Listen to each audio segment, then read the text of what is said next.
Illustration 8 inventory का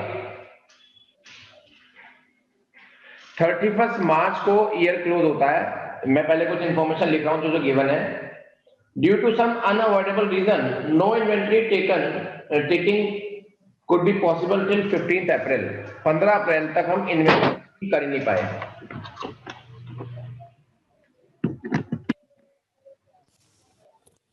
के बाद क्या हुआ?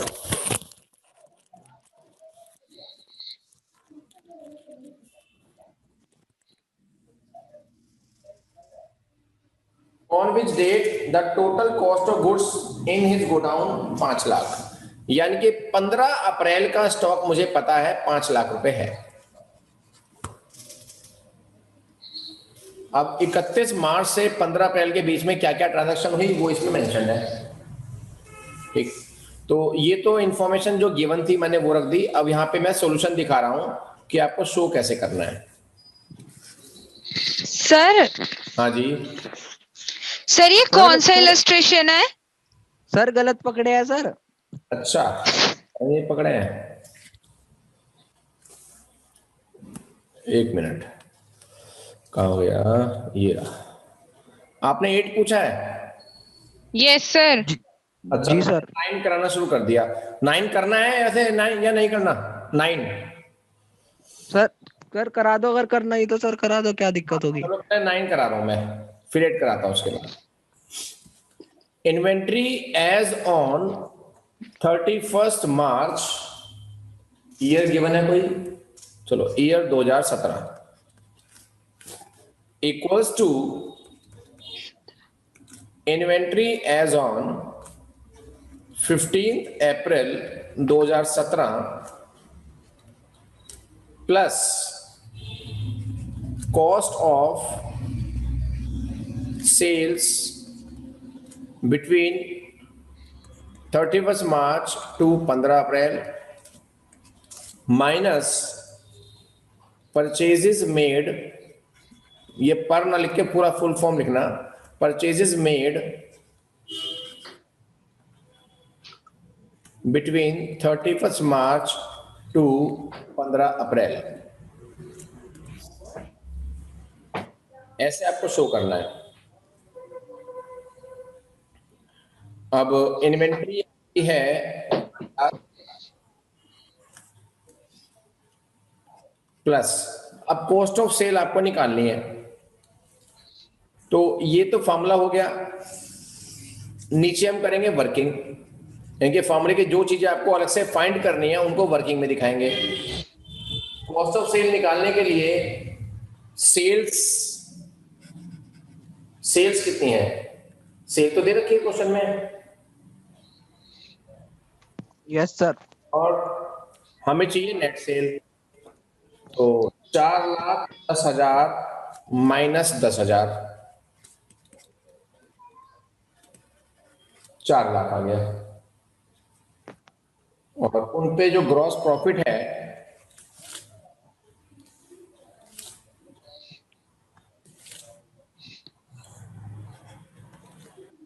चार लाख का, क्योंकि सेल का ही लिखा हुआ है 20%, तो सिंपल है, लेट करने की जरूरत नहीं पड़ेगी। 80,000, तो कॉस्ट ऑफ सेल्स हो गई 4 लाख माइनस 80, 320 आ गया। बोलो क्लियर है? Yes sir. अब उसको हम ऊपर फॉर्मूले में ले जाएंगे। कॉस्ट ऑफ सेल यानी कि 320 को प्लस करना है, और परचेजेस क्लियर दे ही रखी है आपको। कैश परचेज से कोई मतलब नहीं, 50,340, 50,340, 340। बस आंसर आ जाएगा। ऐसे शो करना है बेटा। Okay sir. और जो आंसर आ रहा है उसे बॉक्स में कर देना ताकि हाईलाइट भी हो जाए। वो जिस क्वेश्चन में जो भी आंसर आए लास्ट में उसे बॉक्स कर दो जी। ये है प्रेजेंटेशन। अब आते हैं हम 8th पर बेटा। सर स्क्रीनशॉट सा ले सर लेते हैं। 1 मिनट स्क्रीनशॉट ले लेने दो। थाम्बो रुको, 1 मिनट होल्ड करो। हाँ अब लो,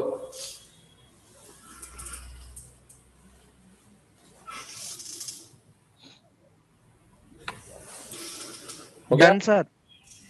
Yes, sir.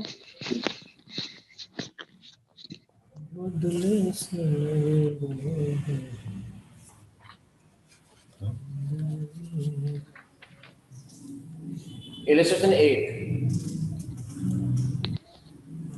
देखना, ये वाला क्वेश्चन है ना आपका। जी सर। इन्वेंट्री एज ऑन 1/4 1 अप्रैल की है, जी 1,42,500। जी जी। Yes, sir. ठीक है, ठीक है, ठीक है। चलो पहले पूरा क्वेश्चन पढ़ते हैं, फिर देखते हैं, क्योंकि ये क्वेश्चन स्पेशल है।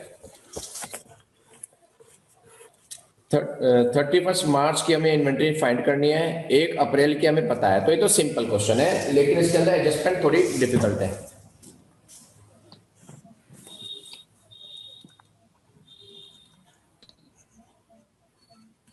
इन्वेंट्री एज ऑन 1 अप्रैल 2016, इसमें 16 ही है ना, ये लिखना है बस, 19 है। Sir, 19 है। हाँ, तो हम 19 ले लेंगे, क्योंकि ओल्ड बुक में 16 है। 19, 1,42,500। अब देखो 1 अप्रैल की पता है और हमें 31 मार्च 2020 की निकालनी है। तो सिंपल क्वेश्चन है, जो जो चीजें आई हैं वो प्लस हो जाएंगी और जो चीजें गई हैं वो माइनस हो जाएंगी।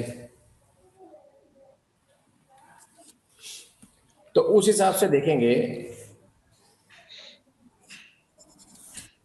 एडजस्टमेंट पहली, परचेजेस, सिंपल सी बात है, परचेज रिटर्न तो नहीं रखी कहीं।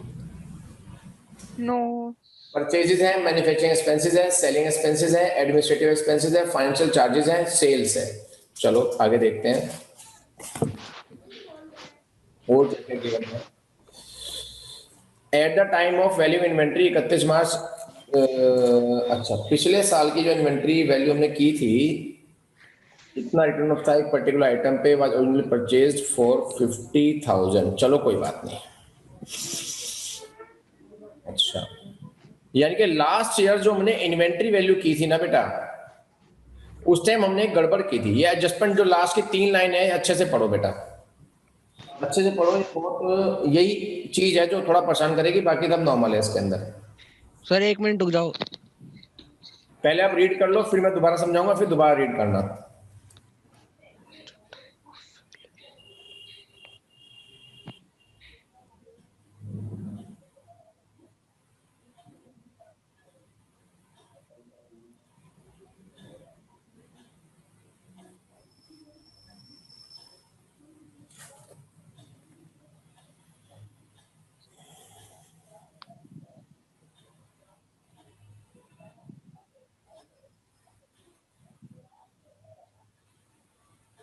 हो गया सर। ठीक है, देखो लास्ट ईयर हमने कोई चीज परचेज की थी, ये समझाने के लिए लिख रहा हूं, आपको लिखना नहीं है सोल्यूशन में। हमने कोई चीज परचेज की थी 50,000 रुपए की, उस पे 17,500 हम राइट ऑफ कर चुके हैं, यानी कि हम ये मान चुके हैं कि उतनी वैल्यू उसकी कम हो गई। कम हो। हाँ, तो आज उसकी वैल्यू मेरी नजरों में कितने की है? 32,500। मेरी नजरों में उस स्टॉक की वैल्यू 32,500 है। ये एक्चुअली एबनॉर्मल आइटम है। यहाँ जितनी भी हम वर्किंग कर रहे हैं, ये सब नॉर्मल गुड्स के लिए कर रहे हैं कि जो ग्रॉस प्रॉफिट रेशियो दे रखा है 20%, वो ये दे रखा है कि नॉर्मली जो हमारा गुड्स बिकता है वो 20% के प्रॉफिट पे बिकता है। लेकिन ये जो है एबनॉर्मल आइटम है, यहाँ पर जो सेल परचेज हुई है वो कुछ अलग रेशियो में हुई है, वो मैंने बताना है आपको। देखो 50 का खरीदा था, उस पे 17,500 घट चुके हैं, आज उसकी वैल्यू कितनी है? 32,500। ये इन्वेंट्री इस इन्वेंट्री के अंदर ऑलरेडी जुड़ी हुई है। ये इन्वेंट्री इस इन्वेंट्री के अंदर ऑलरेडी जुड़ी हुई है। बोलो क्लियर है बात? Yes, sir. Yes sir. हाँ, इसको मैं हटा देता हूं, इसको मैं हटा देता हूं, इसे लिख देंगे एबनॉर्मल इन्वेंट्री 32,500। सर बोलो। सर ये एबनॉर्मल क्यों हुई सर? क्योंकि जो टोटल सेल है ना, आप देखो लास्ट लाइन क्या लिखी है क्वेश्चन की, हमारा जो प्रॉफिट है वो 20% सेल पे है। जी सर। और ये चीज हमने 32,500 वाली चीज हमने कितने की बेची है? 45,000 की बेची है। जी यानी कि इसके अंदर 20% वाला प्रॉफिट नहीं है। जी। तो ये नॉर्मल गुड्स से हटके हो गया, इसके अंदर वो रेट नहीं है। अच्छा टोटल गुड्स पे वो रेट अप्लाई नहीं कर सकते, इसको हम अलग से स्टडी करेंगे। ठीक है सर। हाँ, मतलब आप मेरा सीन समझो सारे बच्चे, मैं क्या करना चाह रहा हूं कि ऐसे एबनॉर्मल गुड्स की परचेज को परचेज में से हटा देते हैं और इसकी सेल को सेल में से हटा देते हैं, तब जाके हम सेल स्टडी में करते हैं। दोनों में से हटा के स्टडी करते हैं इसको। Okay sir. ठीक है ना? तो अभी इसको हमने एबनॉर्मल इन्वेंट्री को अपनी टोटल ओपनिंग इन्वेंट्री से हटा दिया। तो आज मेरे पास नॉर्मल इन्वेंट्री कितने की पड़ी है? ओपनिंग 1,10,000। 1,10,000 की। उसके बाद मैंने गुड्स परचेज भी किया, प्लस उस पे मैंने लाने का खर्चा भी किया, डायरेक्ट एक्सपेंसेस। तो क्वेश्चन में मुझे दिखाई दे रहा है परचेजेज है 7,62,500 की, 7,62,500, और उस पे लाने का खर्चा यानी कि डायरेक्ट एक्सपेंसेस मेरा हो गया 60,500।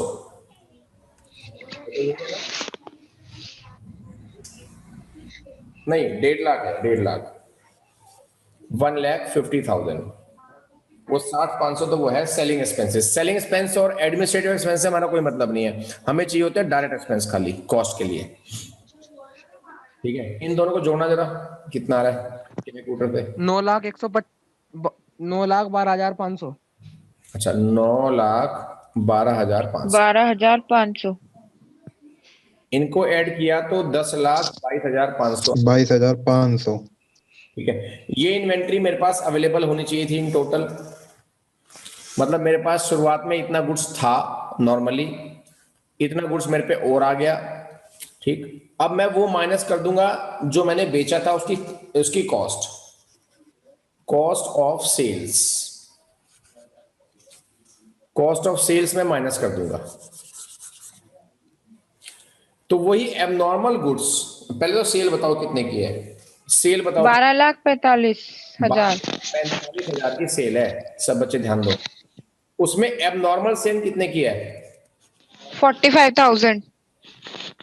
45,000 की एबनॉर्मल सेल है। ठीक है जी, तो नॉर्मल सेल कितने की आ गई? 12 लाख। नॉर्मल सेल 12 लाख, और उसमें से प्रॉफिट माइनस कर दो, क्योंकि मुझे यहां पे क्या माइनस करना है? कॉस्ट, है ना? यस। प्रॉफिट माइनस कर दो।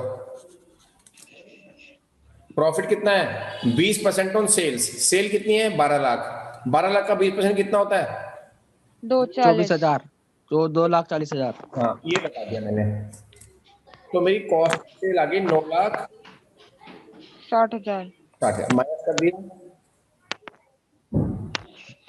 तो मेरी इन्वेंट्री निकल के आ गई।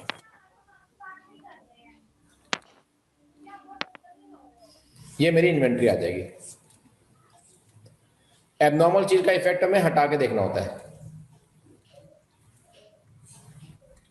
ये आंसर आ गया, इसका स्क्रीनशॉट लो।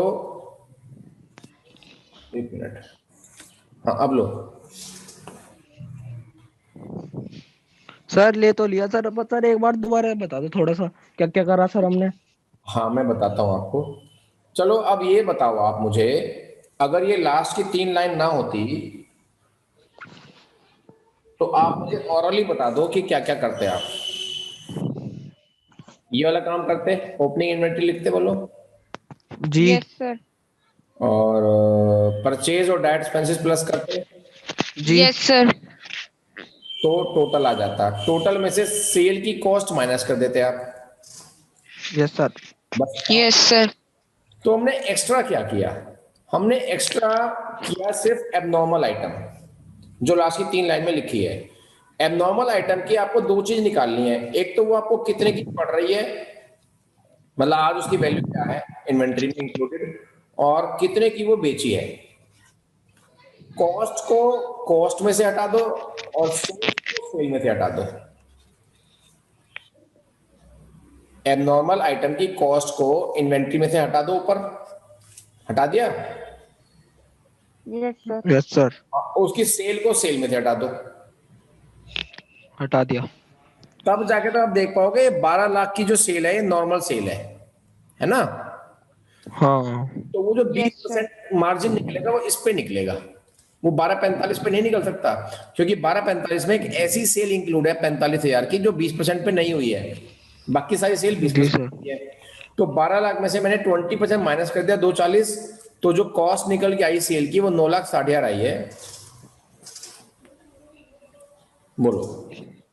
Yes sir. और वैसे भी एबनॉर्मल वाले स्टॉक तो मेरा बिक ही गया, वो तो मेरी इन्वेंट्री में है ही नहीं, तो इन्वेंट्री तो जी बचा सर। जाएगा बस यहाँ पे जो आएगा। सर ये डायरेक्ट एक्सपेंस में कौन कौन से एक्सपेंस आते हैं सर? गुड्स को खरीदने वाले और गुड्स को मैन्युफैक्चर करने वाले। सर नहीं, कुछ अलग से नाम भी है सर इनके? मैं आपको Wages rate. Direct expenses are related to purchasing the goods और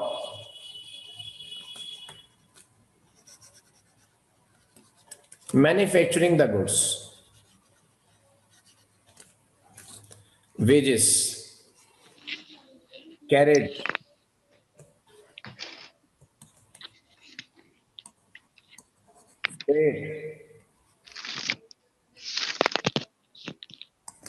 factory expenses,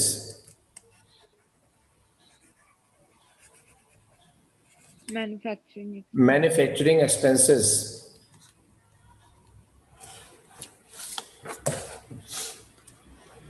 और import duty। Sir sale tax भी आता है इसमें? नहीं, वो तो सेल के ऊपर हो गया ना, वो तो सेल के ऊपर अच्छा है। अच्छा अच्छा। हमें परचेज के ऊपर सारे खर्चे देखने हैं, परचेज के और बनाने के।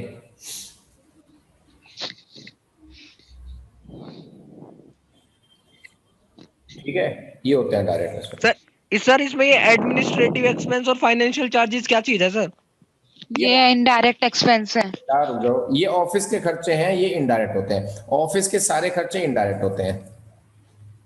अच्छा सर। वो गुड्स की कॉस्ट में डायरेक्टली जुड़े हुए नहीं होते, इसलिए उन्हें इनडायरेक्ट बोलते हैं। इनडायरेक्ट एक्सपेंसेस, इसमें ऑफिस के सारे खर्चे,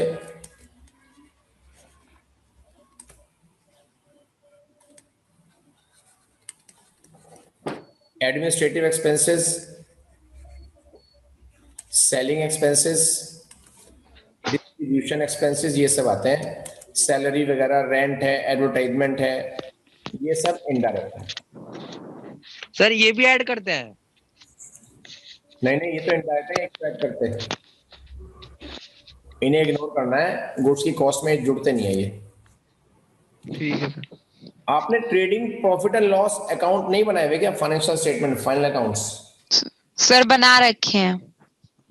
विपुल, सर एक बार बनाए थे सर। एक बार, चलो इस बार भी बनवाएंगे, फाउंडेशन में भी है आपके सिलेबस में वो। ये ट्रेडिंग अकाउंट वाले खर्चे हैं, ये प्रॉफिट एंड लॉस अकाउंट वाले खर्चे हैं। Yes sir. Okay sir.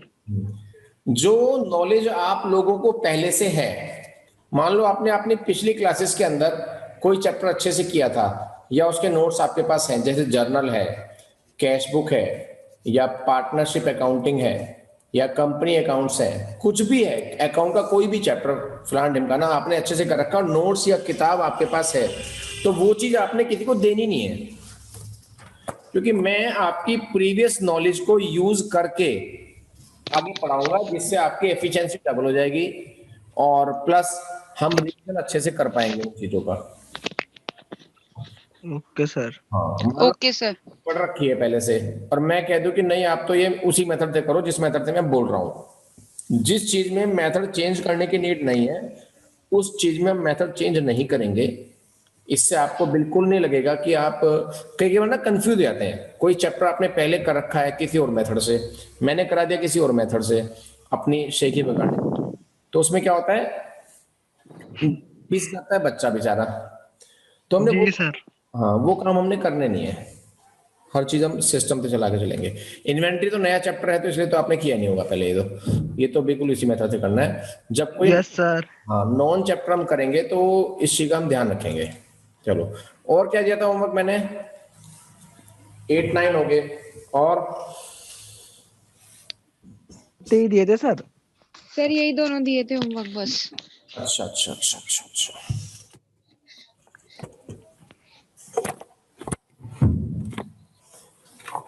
Sir हाँ सर हम प्रैक्टिस इसी बुक में से करेंगे और कोई बुक भी नहीं है क्या सर?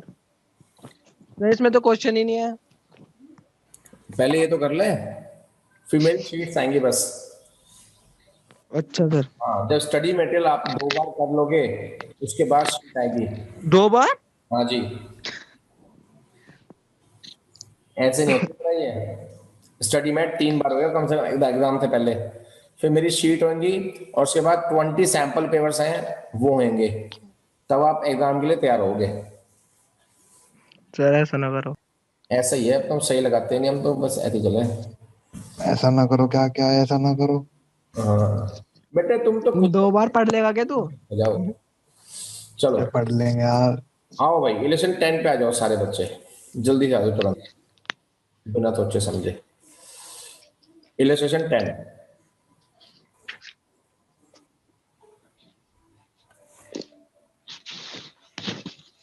ये हैवी इलस्ट्रेशंस में होते हैं, हैवी, जिन्हें बोलते हैं कि आपको रिपीट करने पड़ेंगे। एक बार करने के बाद 2 बार इनको करना पड़ेगा, तब जाके क्लियर होती हैं बातें। इलस्ट्रेशन 10, मेरे साथ साथ पढ़ो पहले। Inventory taking for the year 31 March 2020 was completed by 10 अप्रैल, यानी कि इन्वेंट्री टेकिंग 10 दिन फालतू तक चली गई। अच्छी बात है, यानी कि आपको इसमें रिवर्स वाला मेथड लगाना है। जो चीजें आई होंगी वो माइनस होनी है और जो चीजें बाहर से गई हैं उसकी कॉस्ट को आप वापस प्लस करेंगे। बिल्कुल कंसंट्रेशन से पढ़ना। अब जो मैं बात बता रहा हूं उसको ध्यान से सुनना बेटा, सारे दिमाग यहीं पे होना चाहिए। कोई शोर हो रहा है तो उसको आप बंद करवा देना पीछे, ठीक है। Valuation of which shows inventory figure of 16,75,000, ठीक है। 16,75,000 का स्टॉक आपके पास है। अब इसमें कुछ चीजें प्लस होंगी और कुछ चीजें इसमें माइनस होंगी। एक एक करके समझा रहा हूं, फिर मैं क्वेश्चन भी कराऊंगा इसका। After the end of accounting year and till the date of completion of inventory taking, sales for next year were made for 68,750। उसका प्रॉफिट मार्जिन था बेटा इतने % ऑन कॉस्ट। अब आप मुझे ये बता दो कि सेल की कॉस्ट इसमें प्लस होगी या माइनस होगी, क्योंकि 10 अप्रैल का पता है और 31 मार्च में हमें फाइंड करना है। जल्दी बताओ, सेल की कॉस्ट प्लस होगी या माइनस होगी?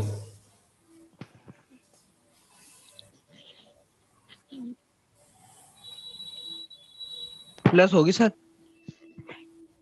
बिल्कुल सही बात है, प्लस होगी। इसमें कंफ्यूज होने की जरूरत नहीं थी, क्योंकि फॉर्मूले मैंने रटवा रखे हैं, तुम्हें बहुत अच्छे से लिखवाए थे लास्ट लेक्चर में भी। और वो लेक्चर आपका अपलोड नहीं हुआ ना, वो लेक्चर हो जाएगा अपलोड। नहीं अपलोड तो है, वो ऐप ने ऐप डाउनलोड नहीं कर रखा सर अनमोल। अनमोल वाणी वाला ऐप डाउनलोड कर रखा है ना? हाँ सर करा था मैंने। तो उसके अंदर लेक्चर आ चुका है वो, हाँ सर कर तो रखा। उसमें सेंटर सर किया हुआ है। चेक करके बताना मुझे आप बाद में लेक्चर के बाद। अभी करके बता दे सर चेक। अभी पढ़ ले। सर उसमें कहाँ को दिख गया लेक्चर? लेक्चर आपने ऐप नहीं खोला क्या अब तक हाँ अनुभव? हाँ सर, अनमोल वाली खोला तो था सर जी, समझ सा नहीं आया खोलने के बाद कुछ। देखो मैं बताता हूँ आपको, उसका इंटरफेस कुछ जैसे आपने ऐप खोला, हाँ जी सर। तो यहाँ पे बैच नंबर आ रहा होगा, हाँ बैच नंबर हाँ लिखा था सर ऐसे। CA21। CA सर मैं समझा दूंगा इसे। समझा दियो चल बाद में, है ना। हाँ चलो ऐसा कर लियो। हाँ सर, हाँ सर। हाँ, अभी ध्यान इस क्वेश्चन पे दो बेटा, बहुत इंपॉर्टेंट क्वेश्चन है ये। तो सेल्स हमने इतने की करी है जिसपे 33.33% कॉस्ट पे प्रॉफिट है हमारा, ठीक है, और कॉस्ट हमें पता नहीं है, तो इसको एज ए वर्किंग हम अलग से नोट करके लिखेंगे, let cost be, let cost be x. X. हाँ, तो प्रॉफिट हो गया एक्स का 33.33%, आप निकाल के देखना 100/3% हो जाएगा, और काट पीट के बन जाएगा ये x/3, काट पीट के बन जाएगा x/3 प्रॉफिट।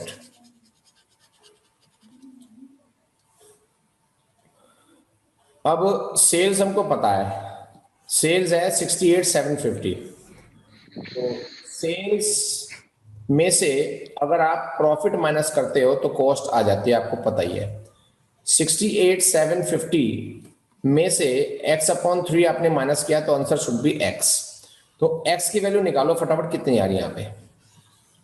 ये वर्किंग आपको करके दिखानी होती है ऐसे नीचे सॉल्यूशन से अलग।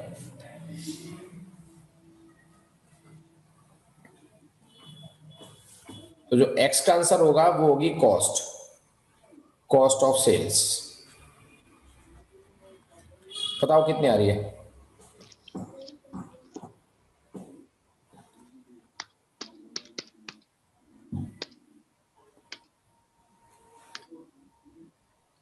सर 51,562.5। हाँ सर, यही आ रही है। इन्होंने राउंड ऑफ करने को तो नहीं बोला, क्वेश्चन पूरा पढ़ना, कहीं राउंड ऑफ करने को तो नहीं बोला था कि सर राउंड ऑफ करके 51,563 आ जाएगा। अरे क्वेश्चन पढ़ के देखो कि क्या इन्होंने कोई राउंड ऑफ करने को बोल रखा है क्या।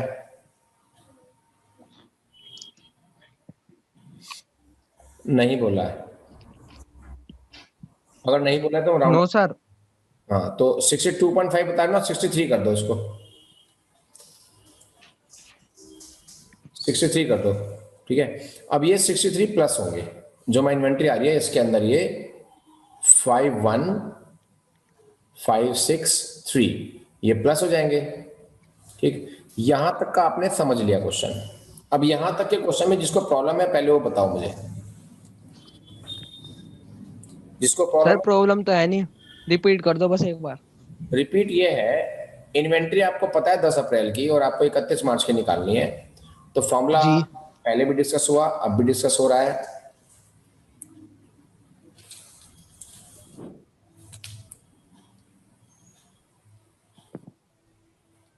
क्या है फॉर्मूला, ये रहा। 31 मार्च की निकालनी है और हमें बाद की पता है 15 अप्रैल की, तो हम क्या करते हैं, कॉस्ट ऑफ सेल को प्लस करते हैं।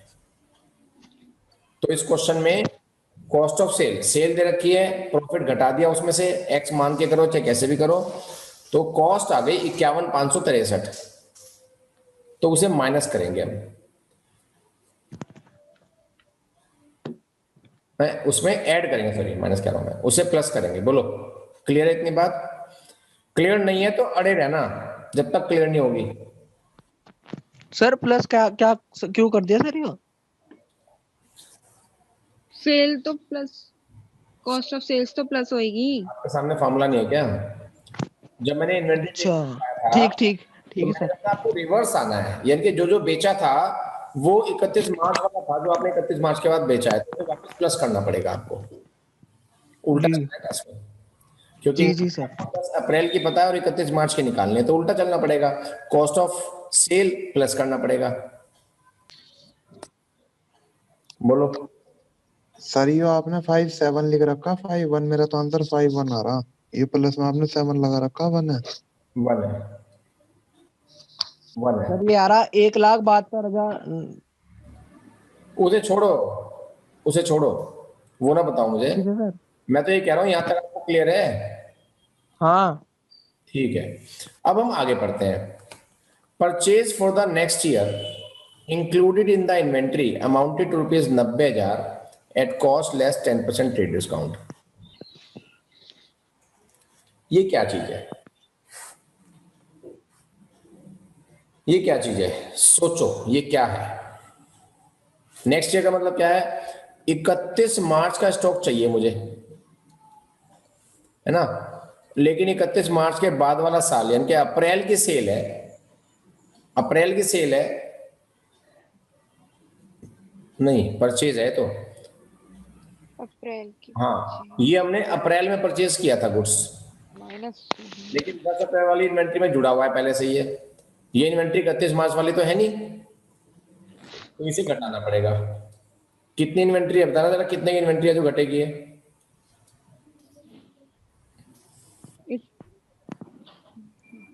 सर ये है 81,000 होगा सर, 81 की 9,000 हाँ। कट जाएगा। 81,000 माइनस हो गया। ये फॉर्मूला वही चल रहा है, बस आप कंफ्यूज हो रहे हो, फॉर्मूला वही है। परचेजेस जो हैं वो माइनस होंगी। नेक्स्ट ईयर का मतलब यह है कि 31 मार्च के बाद वाला टाइम पीरियड किया ना ये सारी, इसलिए माइनस होंगी। हाँ सर।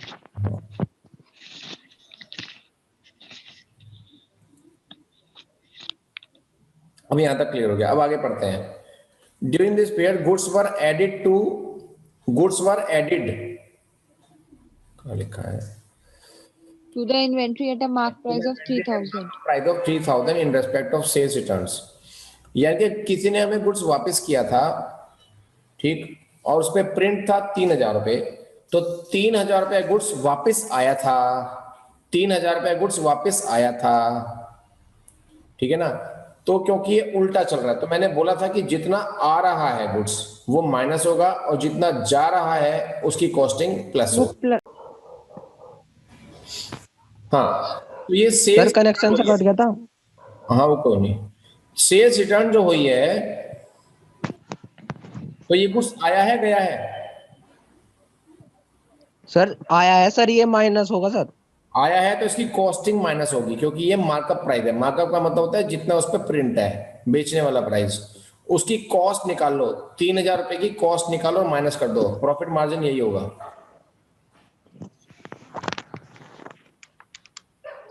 करके देख लेना, हो जाएगा 2250 आएगा, ये भी माइनस होगा 2250, ठीक है। सर 3,000 का ये 33 ये परसेंटेज निकालनी थी क्या सर? ये हाँ। को ठीक है सर, ठीक है। कॉस्ट है ना, वही एक्सलेट करके निकालना पड़ेगा। मैं आपको एक छोटा मेथड बता दूंगा, फिलहाल आप कर लो जरा, अभी क्वेश्चन पूरा सोल्व करते हैं, आपको छोटा मेथड बताऊंगा कि एक्सलेट ना करना पड़े, डायरेक्टली कैसे होएगा ये क्वेश्चन बताऊंगा अभी आपको। अब यहां से पढ़ो। After inventory taking it was found that there was certain very old slow moving item. Sir ये आपने ये 3,000 का, सर एक बार और बताइए सर। ये 3,000 रुपए की सेल्स रिटर्न हुई है, सेल्स रिटर्न। तो सेल्स रिटर्न का मतलब ये है कि हमें गुड्स वापस आया जिसपे प्रिंट था 3,000 रुपए, तो जो आया है वो माइनस होगा, लेकिन उसकी कॉस्टिंग माइनस होगी। ये तो उसका सेलिंग प्राइस है। कॉस्टिंग निकालने के लिए 33% वाले मेथड को अपनाना पड़ेगा, पर वो कॉस्टिंग पे है तो एक्सलेट करना पड़ेगा। क्वेश्चन के बाद मैं बता दूंगा कि एक्सलेट ना करना पड़े डायरेक्टली कैसे होगा, ठीक है ना। फिलहाल तो मैंने बता दिया कि 2250 इसकी कॉस्टिंग आएगी जो मैंने माइनस करनी है। जो गुड्स आया है उसकी कॉस्टिंग माइनस करनी है, जो गुड्स गया है हर एक की कॉस्टिंग लेनी है, चाहे आया हो चाहे गया हो, माइनस प्लस करने के लिए। ठीक है सर। अब यहां से पढ़ते हैं। After inventory taking it was found that there were certain very old slow moving items costing 11,250 which should be taken at 5,250 to ensure disposal to an interested customers। इसका कोई मुझे मीनिंग बता दे तो मैं थोड़ा सा अच्छा लगेगा मुझे कि आप इंग्लिश थोड़ी बहुत सही पढ़ रहे हो, बताओ कुछ। सर इंग्लिश तो कमजोर है हमारी। भाई ये सर मेरे हिसाब से इसमें वो लिखा 11,250 वाला आइटम 5,250 में बेचा गया इंटरेस्टेड कस्टमर को, उनके उसके लिए ऐसा कुछ है सर जी। चलो आपने 90% सही बता दिया, वेरी गुड। शगुन आप बताओ कुछ। सर ये इसमें मुझे ये समझ में आ रहा है लाइन पढ़ के कि 11,000 का जो आइटम था वो एक कस्टमर को देने के लिए हमने 5250 का दे दिया उसे, उसके 5250 इंटरेस्ट रेट की पे, और हमने ये उसकी, हाँ, घटेगी वैल्यू, बिल्कुल सही है, ये दोनों ने वैल्यू सही बताया। घटेगी। हाँ, दोनों ने सही बताया। यानी कि इस गुड्स की वैल्यू को हमें कम करना पड़ेगा, अभी बेचा नहीं है। हाँ, कस्टमर को बेचा नहीं लुभाने है, के लिए, कस्टमर को लुभाने के लिए हमने उसकी वैल्यू को क्या कर दिया, कम करना है। कम कर 11,250 दिया, की चीज को हम कितना कर देंगे, 5250 कर देंगे। तो 5250, हमने कितना कम किया, जल्दी बताओ। 6,000। 6,000 कम किया है, तो हम अपनी इन्वेंट्री में से 6,000 माइनस करेंगे, क्योंकि हमें इसका रेट कम करना है, हमें इसका रेट कम करना है, इसलिए माइनस कर देंगे इसको। बोलो, यहां तक क्लियर है बात? Yes sir. चल, बिल्कुल कंसंट्रेशन से चलना है, इस चैप्टर में बहुत खतरनाक है ये क्वेश्चन। आगे पढ़ो, ड्यू टू हैवी फ्लड वाले बात पढ़ लो, पढ़ो पहले फिर बात करेंगे।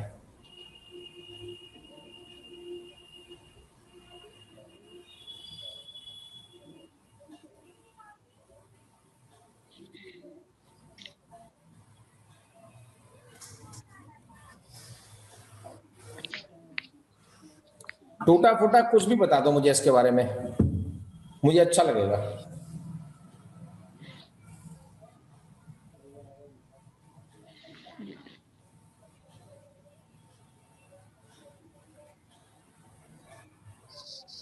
सर भारी उसके कारण फ्लड को क्या कहते हैं?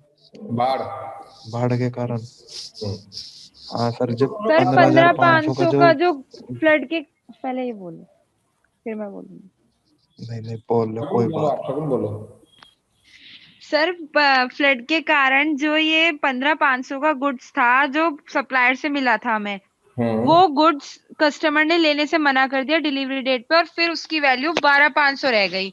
तो ये भी जैसे पिछली लाइन थी ना कि इतने का हमने वो करा था और वो बिका नहीं, ये भी वही सेम है। बढ़िया बात है। देखो 15,500 में से 12,500 सब्ट्रैक्ट होंगे ये। ठीक है जी, बढ़िया बात। देखो 100% सही बात बताई आपने। 15,500 का गुड्स हमने परचेज किया, हमारी इन्वेंट्री में जुड़ा हुआ है, लेकिन हमने खरीदा था बेचने के लिए, हमारे पास लेट आया, हमारे कस्टमर को हमने कहा भाई ले ले गुड्स, आ गया, वो कह रहा अब तो लेट हो गया जी, अब तो मैं लेता नहीं। ठीक है, तो आज उस गुड्स की कीमत मेरी नजरों में 12,500 रह गई है। 15,500 वाले गुड्स की कीमत 12,500 रह गई है, तो 3,000 रुपए मेरे उस गुड्स की कीमत में से घटेंगे। तो इन्वेंट्री में से मैं 3,000 रुपए ये भी माइनस करूंगा। ठीक है जी, और इसके अलावा कुछ नहीं है, इन्वेंट्री हमको निकालने थे, ये सब चीजें प्लस माइनस करने के बाद आपकी इन्वेंट्री आ जाएगी बेटा। कुछ कुछ क्लियर हुई है बात? हाँ सर, कुछ तो क्लियर हुआ, लेकिन ये बीच का जो पोर्शन है ना कॉस्ट वाला, इसमें हाँ, आई है प्रॉब्लम। वो तो मैं अभी बता रहा हूँ, वो तो सिर्फ मैथमेटिक्स है, वो अकाउंट नहीं है, वो मैथमेटिक्स है, वो मैं समझा रहा हूँ अभी आपको। वो तो मैं बता रहा हूँ, मैं तो ये बोल रहा हूँ कि कौन सी चीज प्लस हुई है, कौन सी चीज माइनस हुई है, इसमें कोई डाउट तो नहीं है। No sir. हाँ, वो नहीं कैलकुलेशन सर, इसमें अमाउंट तो की मैं डाउट बता रहा नहीं। हूँ आपको कैसे निकलेगी। और दूसरी बात यह कि जब आप लेक्चर रिपीट देखोगे ऐप पे तो मेरी बात पूरी क्लियर भी हो जाएगी आपको। अब सुनो मेरी बात आप सब बच्चे, अब मैं आपको समझा रहा हूं एक proper working.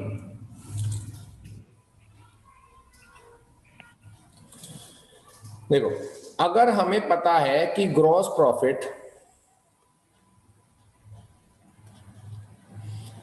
Gross profit is X upon Y on sales है, अगर सेल का कितना है एक्स अपॉन वाई, जैसे 20% है, 10% है, तो 10/100 बोलते हैं ना उसको हम, तो ऐसे ये बोल दिया यस हमने। सर। अगर ग्रॉस प्रॉफिट सेल का एक्स अपॉन वाई है, ठीक, तो वो कॉस्ट का कितना होगा, कॉस्ट का कितना होगा, एक्स अपॉन वाई तो हम लिखेंगे लिखेंगे नीचे डेनोमिनेटर में से एक्स माइनस कर देंगे। देखो एग्जांपल देता हूं मैं आपको,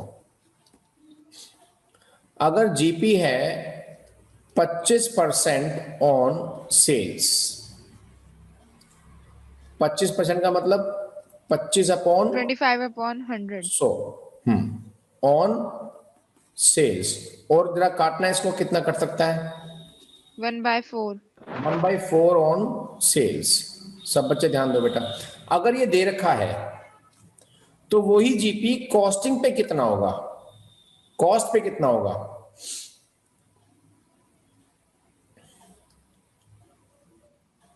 कॉस्ट पे कितना होगा? मैंने क्या बोला? 1/4 तो लिखना ही है। हाँ। एक मिनट शांत हो जाओ, ठीक है। ये जो न्यूमरेटर है इसे मैं डिनोमिनेटर से माइनस कर दूंगा, तो ये बन जाएगा ऑन कॉस्ट।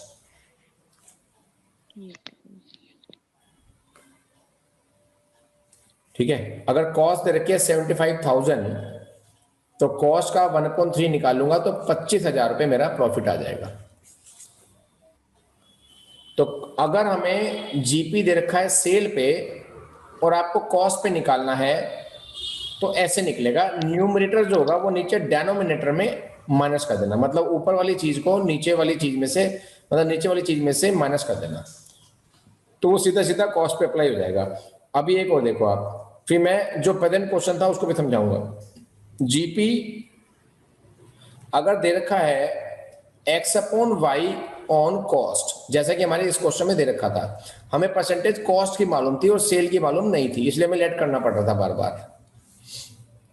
ठीक, तो वो सेल पे कितना होगा, सीधा सीधा अगर हम लेट ना करें तो जो न्यूमरेटर है वो नीचे डिनोमिनेटर में प्लस हो जाएगा। इसका स्क्रीनशॉट लो पहले, फिर मैं समझाता हूं आपको, जल्दी से लो।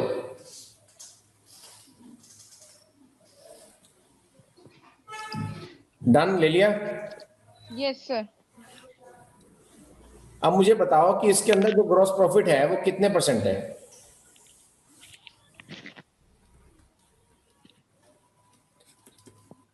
ऑन कितना है? 30 ऑन कॉस्ट। ऑन कॉस्ट ये 33 1/3% जो हो गया, ये मतलब ये हो गया 100/3% हो गया ना, एक तरह से देखा जाए तो। Yes sir. जिसको जहां समझ नहीं आएगी वहीं रोक देगा मुझे, बाद में ये नहीं कहना सर दोबारा पूरा का पूरा समझा दो, फिर तो आप वीडियो देख लेना। अब परसेंट का मतलब क्या होता है? अपॉन में 100, अभी तो ऑन कॉस्ट ही चल रहा है। परसेंट का मतलब क्या होता है कि उसके अपॉन में 100 लगना है। काटो, कितना हुआ? 1/3 ऑन 1/3 ऑन कॉस्ट। कॉस्ट, ये तो गिवन है। अब मुझे इसे ऑन सेल बनाना है, ऑन सेल्स बनाना है, तो 1/3 तो है ये है। अब क्या करूं, देख के बताओ क्या करूं। कॉस्ट पता है और मुझे सेल बनाना है, तो क्या करूं? हैं विपुल? प्लस होएगा सर इसमें। सर +1 कर देंगे सर। +1 होएगा। +1। अनुभव? हाँ सर +1 होएगा। +1 होएगा, तो कितना हो गया? 1/4 ऑन सेल्स हो गया। तो अब इस क्वेश्चन में लेट वेट करने की जरूरत नहीं पड़ेगी आपको। अब मैं आपको सीधा सीधा बता रहा हूं, देखो अब ये 33 1/3 का मतलब होता है 1/3, तो सेल का हो गया 1/4। Sale sale sale sale sale sale sale ये दे रखी थी 68,750 की सेल दे रखी थी। इसे हमने हाँ इसे हमने वो निकाला, लेट वेट करा, ये सब काम किया था हमने। अब ये सब करने की जरूरत नहीं है। GP is equal to 1/4 multiply 68,750, सीधा सीधा आ जाएगा, सीधा सीधा आ जाएगा। ग्रॉस प्रॉफिट घटा देना। ऐसे लास्ट में दे रखी थी सेलिंग प्राइस, कितनी दे रखी थी? 3,000, उसकी भी सीधा सीधा 1/4 निकाल लो, 750 आ गया, घटा दो 2250 आ गया। कोई लेट करने की जरूरत नहीं है। अगर आपको कॉस्टिंग पे दे रखा है तो सेल पे आप आराम से निकाल सकते हो, सेल पे दे रखा है तो कॉस्टिंग पे आप आराम से निकाल सकते हो। मेरी बात क्लियर हो रही है तो एक बार यस सर बोल दो। Yes sir. हाँ जी सर। चलो ठीक है। सर आपने 100/3% कैसे लिया था 33.33% का? देखो 33.333 की लिमिट तो कोई है नहीं, इसका मतलब ये होता है 100/3। 100/3 करके देखो तो यही आएगा 33.3333 ये आ जाएगा। ठीक है सर, ठीक है। तो ये हमने 100/3 ले लिया, और परसेंटेज का मतलब है अपॉन में फिर 100 आएगा, तो इसलिए 1/3 बनता है इसका। Okay sir. चलो अब सुनो काम, इसमें आगे देखना कितने इक्वेशन है। सर 11 है। लास्ट है ना हाँ, ये? 11 और 12। देखो 12 कौन सा आ गया अभी? हाँ, अब इसके illustrations plus questions plus MCQ आपको सारे फिनिश करने हैं। इसमें नई बात तो निकल के आएगी, जरूर आएगी, लेकिन आपको ये सब क्या करने हैं, फिनिश करने हैं। पहले मेरा लेक्चर सुनने के बाद आपको वही क्वेश्चन रिपीट करने हैं जो मैंने आज कराए हैं। अगर आप उन्हें रिपीट नहीं करते तो आप फिर टाइम खराब करोगे बैच का, दोबारा समझोगे वही की वही बात। इसलिए मेरा मानना यह है कि आज का दिन तो आप इन्हें रिपीट में लगाओ, सिर्फ रिपीट दोबारा लिख लिख के करना, चाहे 2 बार करने पड़े क्वेश्चन। ये जो इलेक्शन आपने 9 या 10 जो समझा है ना, ये 2 बार होगा, और 8 भी 2 बार होगा, ये 2-2 बार होंगे क्वेश्चन। उसके बाद आप होमवर्क का बचा हुआ काम करना। ये चैप्टर के सारी चीजें मेरी तरफ से खत्म हो चुकी हैं, कोई नई चीज निकल के आती है क्वेश्चन से एडिशन करके तो उसे भी करा देंगे बाद में।